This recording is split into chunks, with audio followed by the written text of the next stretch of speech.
Hey, English learners! Welcome back to the Cody English. Today, we're talking about something super personal, your hometown. I'm Cleo. And I'm Cody. Okay, Cody, real talk. Have you ever tried to explain your hometown to someone from another country and just completely failed? Oh, absolutely. Like I once told someone my hometown was small but big, and they looked at me like I had two heads. Small but big. That is the most confusing thing ever. What does that even mean? I still don't know. I think I meant the people had big hearts, but it came out so wrong. See, that's the thing. Talking about your hometown sounds easy, right? But the moment someone asks, you either say too much or say nothing useful at all. Exactly. You blank out. Or you go into full tour guide mode and start listing every street name. Yes. Turn left at the old bakery, then go past the school where my teacher once threw chalk at me. Okay, wow, that is very specific. Did that actually happen? I will neither confirm nor deny. But today we are talking all about how to describe your hometown in English, naturally, confidently, and without confusing anyone. And this is actually super useful, whether you're making small talk, doing a job interview, or just meeting someone new. They always ask, "So, where are you from?" Right. And if you stay with us until the very end, you'll pick up 5 really powerful phrases that native speakers actually use when they talk about their hometowns. Oh, and hey, if you haven't subscribed to the Cody English yet, go do that right now. We drop a new episode every single day, and you don't want to miss one. Okay, Cody, so let's actually start here. How would you describe your hometown to a total stranger, like someone who has never heard of it, knows nothing about it?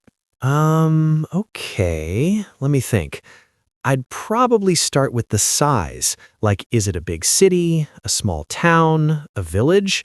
Because that sets the picture immediately in the listener's mind. Oh, that's smart. Size first, because if someone says city, I already imagine tall buildings, traffic, noise, and if they say village, I picture green fields and like 3 houses. Exactly. 3 houses and one very old dog sleeping in the middle of the road. Every village has that dog, every single one. So yeah, size first, then maybe the location. Like, is it in the north, the south, near the mountains, near the sea? That adds a lot of context.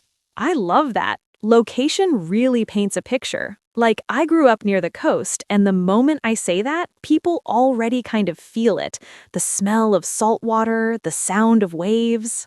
See? That's beautiful. You're not just giving facts, you're giving a feeling.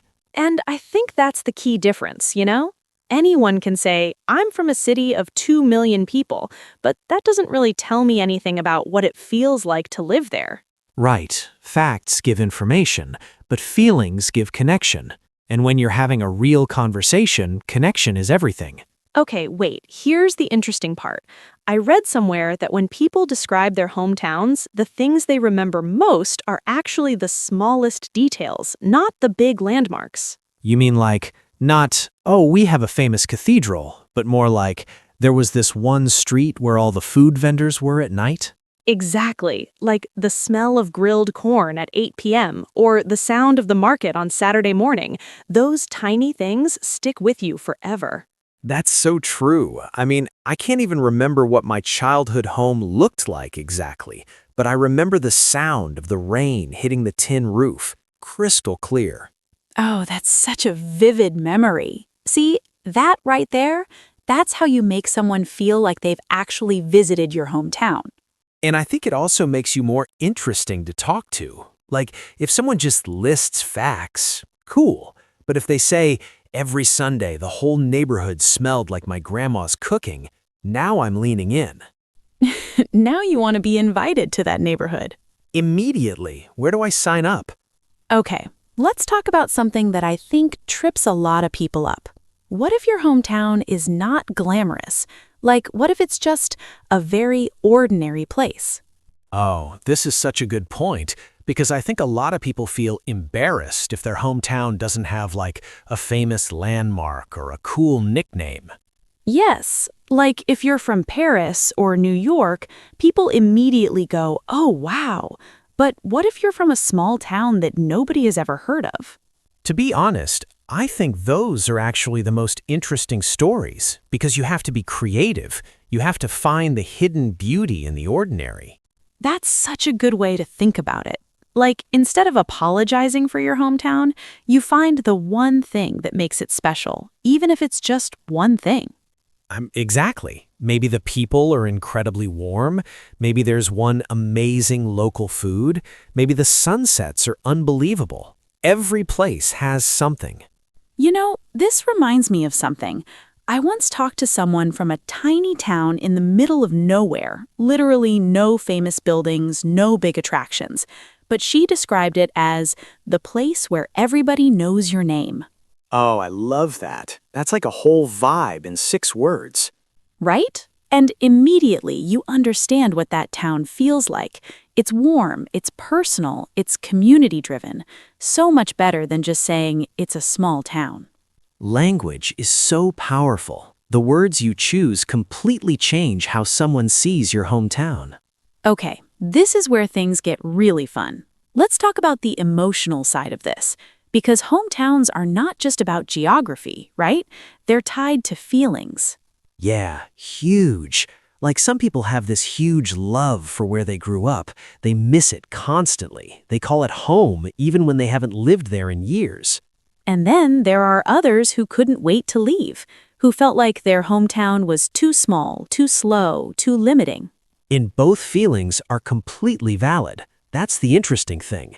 Two people can grow up in the same town and have totally opposite feelings about it.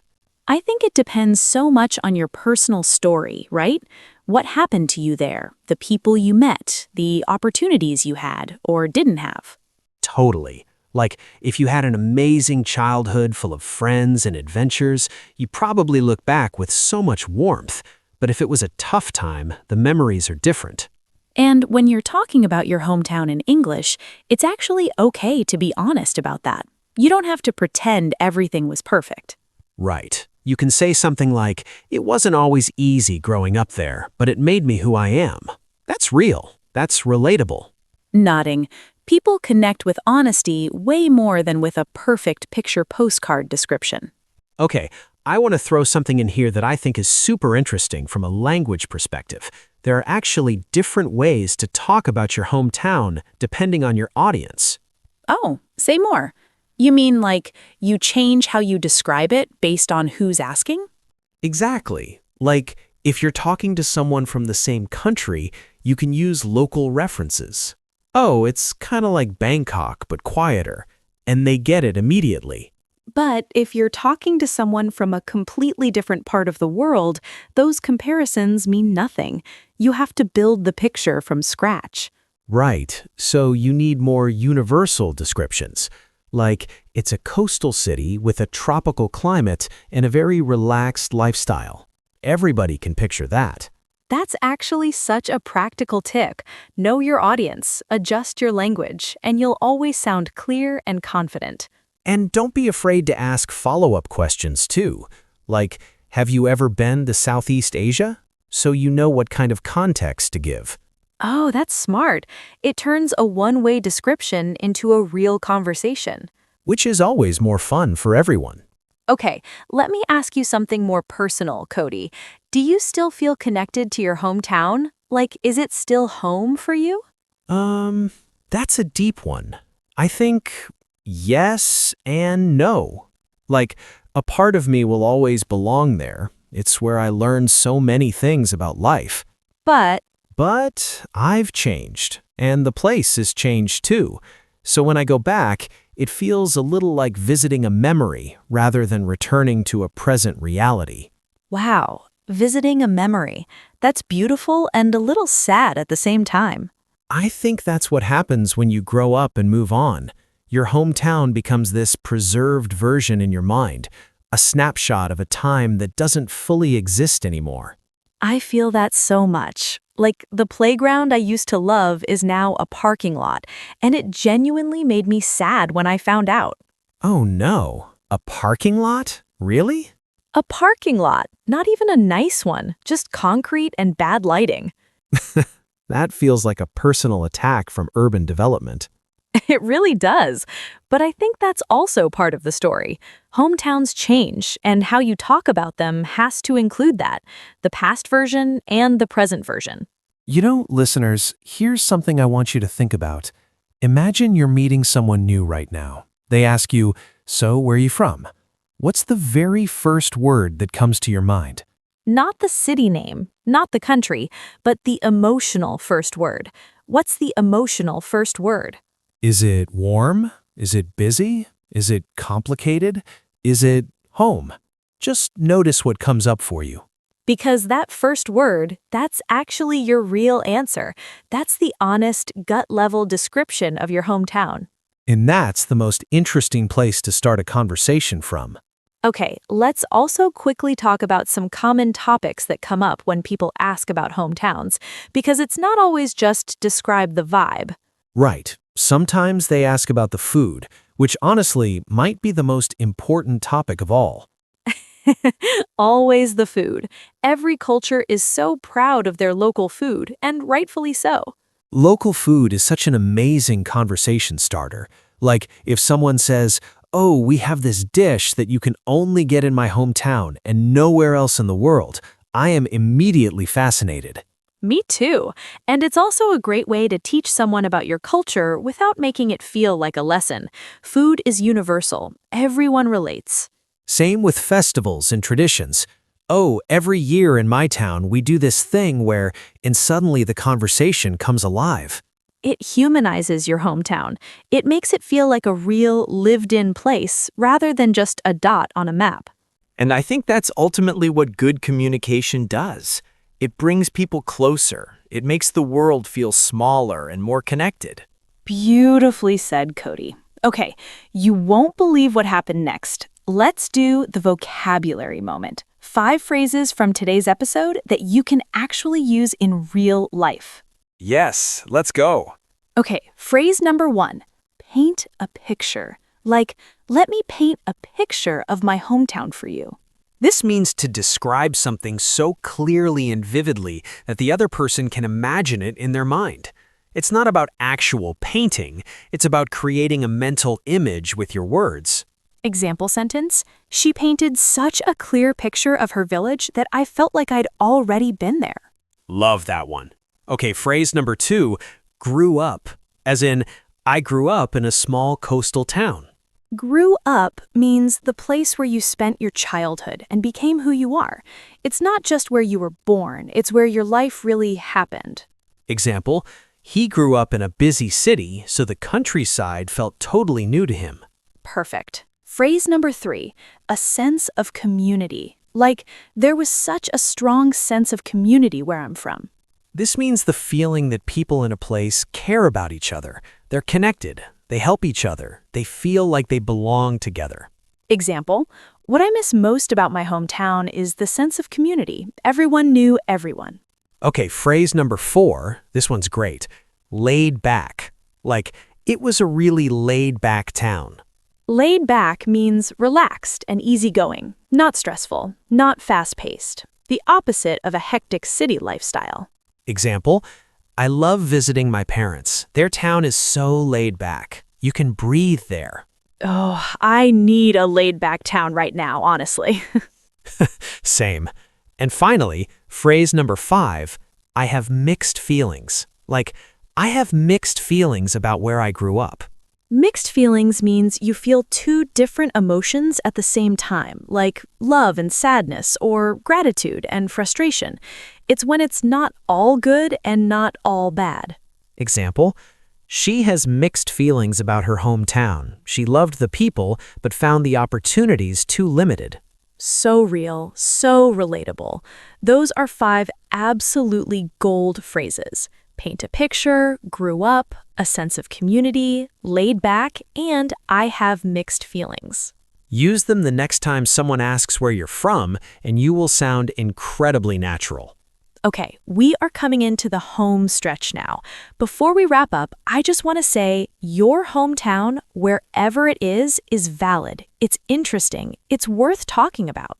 Totally. No hometown is boring if you know how to tell its story, and now you have the tools to do exactly that.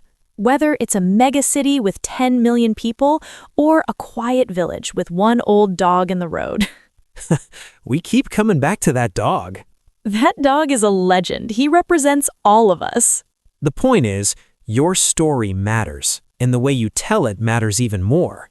In English, in any language, in any conversation, when you speak from real experience and real feeling, people listen. And that confidence, that comes from practice, from episodes just like this one. So keep showing up every day. Every single day. We will be here. All right, here is our question for you today, and we really want to hear from you on this one. What is one word, just one word, that describes your hometown? Drop it in the comments. We want to read every single one. Is it chaotic? Is it peaceful? Is it complicated? Is it home? There are no wrong answers, just honest ones, and honest ones are always the most interesting. Thank you so much for spending this time with us today. It genuinely means everything. We'll be back tomorrow with a brand new episode. Until then, keep speaking, keep learning, and keep being curious. Take care of yourselves, everyone. Bye for now.